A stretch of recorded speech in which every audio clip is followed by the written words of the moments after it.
According to Eddie Hearn, Devin Haney, or a representative of his, has spoken to him and expressed their interest in Haney fighting RegisPrograis, who recently signed with Matchroom. Now, RegisPrograis obviously is a champion at 140 pounds. Devin Haney is undisputed at 135. This doesn't surprise me, based on what Haney said after the Lomachenko fight, saying that he'd like to test the waters at 140 and he may decide to move up and leave his belts, or, if possible, depending on how that testing the waters fight goes at 140, he might then come back down to defend his belts at 135. He isn't prioritizing the Shakur Stevenson fight or the Tank Davis fight. He would rather fight RegisPrograis first. And again, if you look at the way the Lomachenko fight went, very close, very difficult fight, and look at the things that, or listen to the things that Haney said afterwards, he didn't sound like he was going to fight Tank or Shakur Stevenson anytime soon. So the fact he's going for Prograis, yeah, no surprise to me. Now, how would that fight go? Well, we need to see where Prograis is at this stage. He's having his first fight with Matchroom, I guess in a few weeks' time, in his hometown. Prograis is no spring chicken. He must be, what, in his early, mid-30s at this point? Can Devin Haney go in there and wrestle that title from him? If he can, if that goes successful, then surely Haney would stay at 140. Would he really come back down?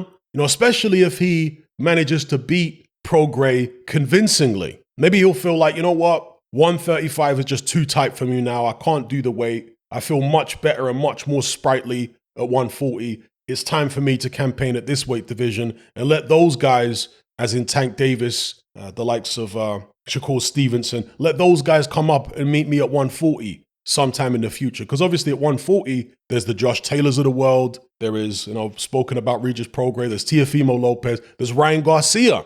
There's Rolly Romero. There's potentially O'Hara Davis. Many would argue that the 140-pound division isn't as strong, maybe, as 135, or at least the fighters aren't as talented as Shakur Stevenson and Tank Davis. I'm not saying that that's my opinion. I'm saying that there are definitely going to be people out there, perhaps many of you, who will make that argument. So let me know where you stand on that in the comment section below. Do you think that Haney is basically looking to avoid the real smoke by moving up to 140 and taking on Prograis? Do you think that that's what his mentality is? Maybe he's underestimating how difficult it will be at 140, but it's the intent. It's his perception. Do you think his perception is that 140 is a soft touch compared to 135? Let me know what you guys think in the comment section below. Are you sick and tired of the mainstream mindset?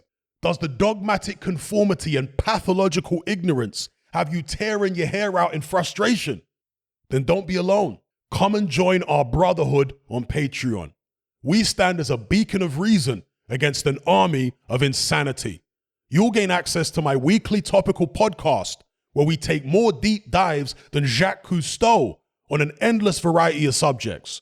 There's also videos, interviews, live Q&As, as well as a vast back catalogue of previous episodes, including my popular Confessions of a Nightclub Bouncer series.